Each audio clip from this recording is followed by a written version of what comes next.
राधे राधे। कैसे हैं आप सब?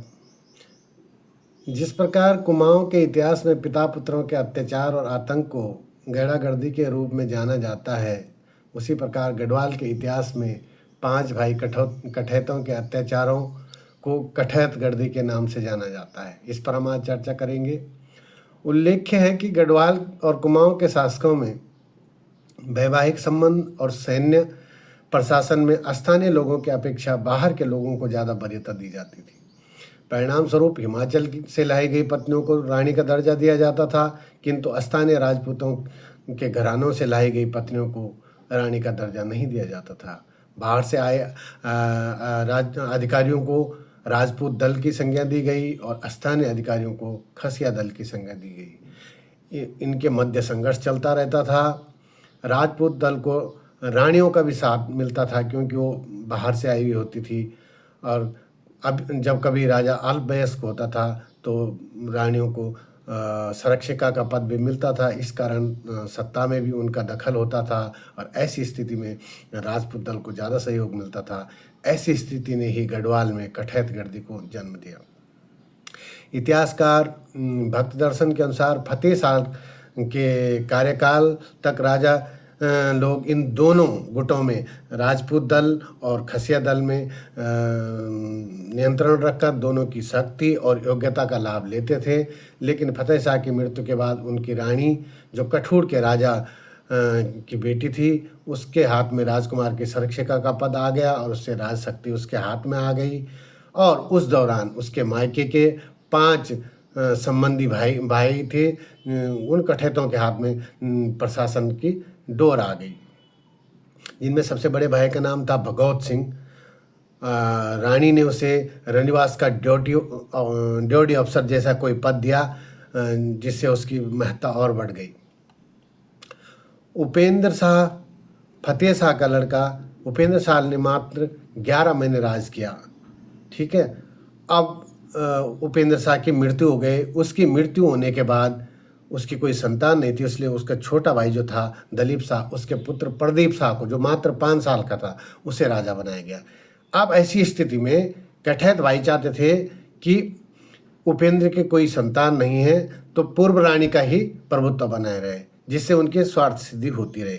लेकिन गढ़वाली वजीर गजेंद्र सिंह और शंकर डोभाल और पुरिया नेथानी ये चाहते थे, ये वरिष्ठ अधिकारी थे, ये चाहते थे कि अब प्रदीप शाह की जो असली माता है कनक देवी, वो संरक्षिका बने। इस पर आपस में संघर्ष छिड़ गया। डॉक्टर डबराल ने अपनी पुस्तक में लिखा है कि सादर सिंह कठैत के 5 पुत्र थे, जिनका नाम था भगोत सिंह, राम सिंह, उदय सिंह, सदल सिंह और सुजन सिंह। ये 5 राज्य के प्रमुख कारोबारी बन गए। उससे पूर्व कालो भंडारी, गजेंद्र सिंह, ये सब लोग प्रमुख कारोबारी थे। भगवत सिंह दिन में और रात में भी राजमहल में रहता, इसलिए शंकर डोभाल और गजेंद्र सिंह भंडारी ने कहा कि यद्यपि भगवत सिंह है तो विश्वास पात्र, लेकिन उसको रात को दरबार में प्रवेश नहीं करना चाहिए, क्योंकि राजा भी बालक है और उसकी संरक्षिका माता जो है वो नारी है। इससे गुस्सा होकर भगवत सिंह ने गजेंद्र सिंह को मार दिया और शंकर डोभाल अपनी जान बचा करके भागा, लेकिन कुछ दूरी पर जाकर उसे पकड़ लिया और हाथी के पैरों से कुचल कर मरवा दिया और उसकी खाल तक उतरवाई गई। भगवत सिंह ने फिर राजा, जो बालक राजा था 5 साल का, उसको मारने की योजना बनाई, लेकिन राजमाता को खबर लग गई तो राजमाता ने पुरिया नेथानी के साथ मिलकर बालक को बचा लिया। इसके बाद पुरिया नेथानी ने बधान और लोबा साइड के जो राजभक्त थे उनसे बातचीत की कि ऐसा ऐसा राज दरबार में चल रहा है। तो राजभक्तों ने उसकी बात मानी और श्रीनगर आ गए कठैतों को घेरने के लिए। कठैत वहाँ से अपनी जान बचाने के लिए भट्टी शहर की ओर भागे, और जब वो भागे तो कुछ दूरी पर उन्हें पकड़ लिया गया और उनको मार दिया गया। जहाँ पर उन्हें मारा गया उस जगह को पंचभैयों का मांडा कहा जाता है, और वर्तमान में उस स्थान को पंचभैया खाल के नाम से जाना जाता है। तो ये थी कठैत भाइयों की कहानी। उन कठैतों ने बहुत सारे पब्लिक पे अत्याचार किए, जिस कारण और षड्यंत्र भी किए, जिस कारण इसको कठैतगर्दी कहा गया है। अब यदि हम दूसरी पुस्तक पढ़ते हैं हरिकृष्ण रतोड़ी के गढ़वाल के इतिहास, तो उसमें उन्होंने थोड़ा घटना को चेंज किया है। उन्होंने कहा है कि ये घटना फतेह शाह के राज्यकाल के आरंभ की है। ये पंच भैया कठैत मेदिनी शाह सेना के जो उच्च अधिकारी थे हरि सिंह कटौच, उसके पुत्र थे जिनके नाम थे भगवत सिंह, आलम सिंह, महिपति सिंह, दयाल सिंह और कलम सिंह।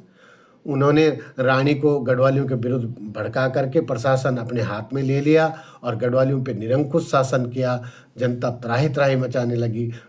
इतने अत्याचार हुए कि उन्होंने अभूतपूर्व कर लगा दिए, जैसे सिंधी सुप्पा करता। सिंधी सुप्पा मतलब घर में जितनी सधवा स्त्री हैं वो उन उतने के बदले एक सूप अन्न देना था। ठीक है, चुल कर लगाया, जितने चूल्हे जल रहे हैं उसका टैक्स देना था। हडकर यानी अंत्येष्टि पर भी इन्होंने टैक्स लगा दिया। सौनी शेर कर यानी घर में जितने पशु दूध देने वाले हैं तो प्रत्येक पशु पर 1 किलो घी लगा दिया। इस प्रकार इन्होंने अनर्गल कर लगाए। ये राजस्व के अतिरिक्त कर थे और ऐसे बेहुदा करों से जो है जनता कराह उठी। किंतु कठैतों ने रानी और बालक राजा को इसकी खबर नहीं लगने दी। और जब शोषण असह्य हो गया तो एक दिन शंकर, डोभाल और पुरिया थानी ने कुछ विद्रोहियों को प्रोत्साहन दे करके श्रीनगर पे विद्रोहियों ने धावा बोल दिया और कठैतों को उनके घर में ही कैद कर लिया। इसके बाद उनको ले जाकर पहाड़ी में एक स्थान पर ले जाया गया, वहाँ उनको मार दिया गया। उस स्थान को पंच भैया काल के नाम से जाना जाता है। तो ये 2 अलग अलग इतिहासकारों के अलग अलग, लेकिन मेन मकसद ये था कि कठैतगर्दी यानी कठैत भाइयों ने अत्याचार तो किया, बेहुदे कर तो लगाए और राजा को मारने की साजिश भी की। तो इसलिए इसको गढ़वाल के इतिहास में कठैतगर्दी के नाम से जाना जाता है। इतिहास में इस प्रकार की और छोटी मोटी जो भी जानकारी होगी या उत्तराखंड के संबंध में जो भी जानकारी, मैं आपके लिए वीडियो बनाता रहूँगा। आप बने रहें और जिन्होंने सब्सक्राइब नहीं किया ज़रूर करें और लाइक ज़रूर करें। कुछ नया चीज़ जानना चाहते हैं तो कमेंट में बताएं और अच्छा लगा तब भी कमेंट में बताएं, इससे मेरा प्रोत्साहन बढ़ेगा। धन्यवाद। राधे राधे।